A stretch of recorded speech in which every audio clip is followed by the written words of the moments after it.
নমস্কার, কেমন আছেন সকলে? সুম্পির স্বাদ কাহনে আপনাদের অনেক অনেক স্বাগত। অনেক সময় রাত্রবেলা আমাদের একঘেয়ে রুটি তরকারি খেতে খেতে ভীষণ বোর হয়ে যায়। সেক্ষেত্রে বানিয়ে নিতে পারেন এরকম ঘিয়ে ভাজা নরম তুলতুলে পরোটা। খুব সামান্য পরিমাণ ঘি দিয়ে দারুণ এরকম নরম পরোটা আপনি বাড়িতে কিন্তু খুব অনায়াসেই বানিয়ে নিতে পারবেন। তাহলে চলুন আজকে এই রেসিপিটা আপনাদের সাথে শেয়ার করা যাক। আর খুব কম সময়ে খুব কম উপকরণে বানানো হয়ে যায় আর খেতে হয় দারুণ টেস্টি। চলুন তাহলে প্রথমে একটা বাটির মধ্যে আমি নিয়ে নিয়েছি 50 গ্রাম দই। তার মধ্যে দিয়ে দিলাম হাফ চামচ পরিমাণে নুন, 1 চামচ পরিমাণে চিনি, 1 চা চামচ পরিমাণে বেকিং পাউডার আর দিয়েছি সামান্য পরিমাণে বেকিং সোডা। সবকিছুকে খুব ভালো করে মিক্স করে নিচ্ছি।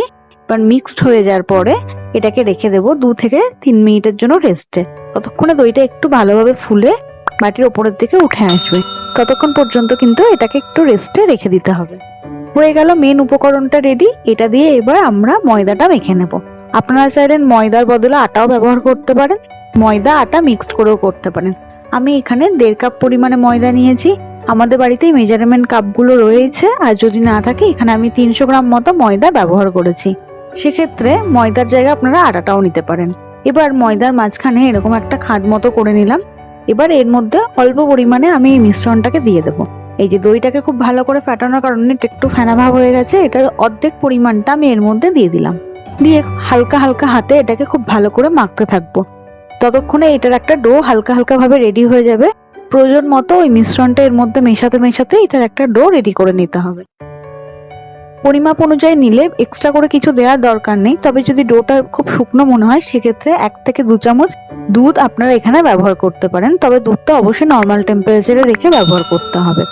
কোনো রকম জল দেওয়ার দরকার নেই। খুব আস্তে আস্তে ধীরে ধীরে মাখলে এটা ভীষণ সফট একটা ডো রেডি হয়ে যাবে।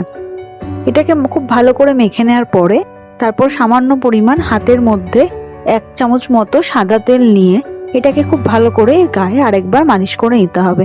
তাহলে কি হবে, এর ওপরের যে ময়েশ্চারাইজারটা বা আর্দ্রতা রয়েছে সেটা চলে যাবে না, ময়দাটা ভীষণ নরম থাকবে। এরকম হয়ে যাওয়ার পরে আধা ঘন্টা এটাকে ঢাকা দিয়ে রেখে দিতে হবে রেস্টের জন্য। আধা ঘন্টা পরে ফিরে আসলাম। দেখুন ময়দাটা কত সফট হয়ে গেছে। এই সময় যদি একটু রুক্ষ মনে হয় সেক্ষেত্রে হাতে সামান্য পরিমাণ তেল নিয়েও আপনি এখানে একটুখানি ডলে নিতে পারেন। আর যদি প্রয়োজন না হয় সেক্ষেত্রে এটাকে হালকা 1 থেকে 1.5 মিনিট একটু মেখে নিয়ে এর থেকে আমরা এবার লেচিটা কেটে নেব। ঠিক এরকম ভাবে হাতের মুঠোর মধ্যে করে ঠিক এক পরিমাণে আমি ময়দাটাকে কেটে নিচ্ছি। এটার ময়দাটা একটু বেশি পরিমাণে লেচি কাটতে হবে আর বেলতে হবে খুব পাতলা করে, তাহলে পরোটাটা খেতে খুব সুন্দর লাগবে।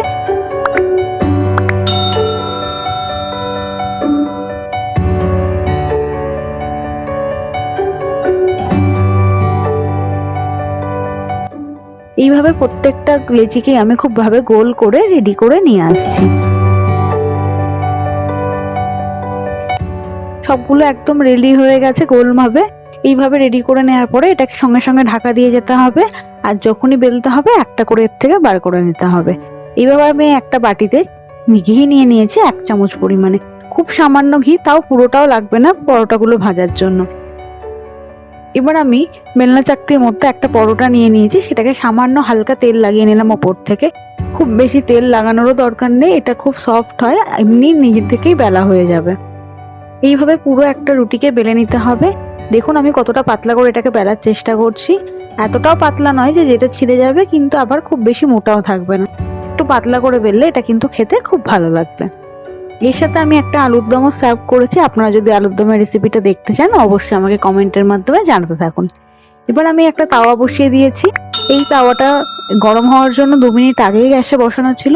এই গরম তাওয়াতে গ্যাসের ফ্লেম লো টু মিডিয়ামে রেখে আমি এটাকে দুপাশে আগে খুব ভালো করে সেঁকে নেব। একটু সময় দিয়ে এটাকে সেঁকে নিতে হবে। যখন এরকম হালকা ব্রাউন কালার ওপরে আসতে থাকবে সেই সময় এরকম ভাবে ব্রাশের সাহায্যে অল্প পরিমাণে ঘি আমি এর চারিপাশে লাগিয়ে দেবো, দিয়ে অপর দিকটাকে উল্টে দেবো। ঠিক এইভাবে কিন্তু ভাজলে এটা ফুলেও উঠবে, খুব সুন্দর একটা রান্না কিন্তু রেডি হয়ে যাবে। এইভাবে আপনি বাড়িতে গেস্ট আসলেও তাদেরকে সার্ভ করতে পারেন, বা নিজেদের বাড়িতে ডিনার বা ব্রেকফাস্টও এগুলো কিন্তু অনায়াসেই বানিয়ে যেতে পারেন, কোনো রকম কোনো ঝুট ঝামেলা ছাড়াই। এইভাবে হালকা ব্রাউন করে দুপাশে ঘি লাগিয়ে পুরো পরোটাটা ভেজে নিতে হবে। আমি দ্বিতীয়টা আপনাদের সাথে শেয়ার করছি। একভাবে প্রত্যেকটা পরোটাকে এরকম ব্রাউন করে সেঁকে নিতে হবে আগে দুপাশে, তারপরে ঘিটা কিন্তু লাগাতে হবে। প্রথম প্রসেসে আগে সেঁকে নিতে হবে, তারপরে কিন্তু ঘিটা লাগাতে হবে। দেওয়ার সাথে সাথে ঘি লাগালে তখন কিন্তু পরোটাটা চিমড়ে হয়ে যাবে, খেতে ভালো লাগবে না। এই ছোট ছোট টিপসগুলো ফলো করে রান্নাটা করবেন, আশা করি আপনাদের কোনো অসুবিধা হবে না। খুব দারুণ একটা ডিনার রেডি হবে। কেমন লাগছে আমার চ্যানেলের ভিডিওগুলো? যদি ভালো লাগে একটা লাইক দিয়ে চ্যানেলের পাশে থাকবেন, আর সাবস্ক্রাইব করে পাশের বেল আইকনটি প্রেস করে দেবেন যাতে কোনো ভিডিও মিস না হয়। চ্যানেলে অনেক ভিডিও রয়েছে, সেগুলো দেখুন, আশা করি আপনাদের অবশ্যই ভালো লাগবে। দ্বিতীয় পরোটাটাও আমি একেভাবে ভাবে সেঁকে নিয়েছি। এবার চলুন একটা প্লেট সাজিয়ে ডিনারে সার্ভ করি। আশা করি ভিডিওগুলো আপনাদের ভালো লাগছে। নতুনত্ব কিছু দেখতে চাইলে সেটাও আমাকে কমেন্টের মাধ্যমে জানাতে থাকুন। আর প্লেলিস্টে প্রচুর ঘোরার ভিডিও, রান্নার ভিডিও রয়েছে, সেই রেসিপিগুলো দেখুন, আশা করি আপনাদের অবশ্যই ভালো লাগবে। আর এই স্পেশাল আলুর দমের রেসিপিটা দেখতে চাইলে অবশ্যই কমেন্ট করুন, আমি আপনাদের সাথে অবশ্যই শেয়ার করব। সকলে ভালো থাকবেন, দেখা হচ্ছে পরের ভিডিওতে। Thank you.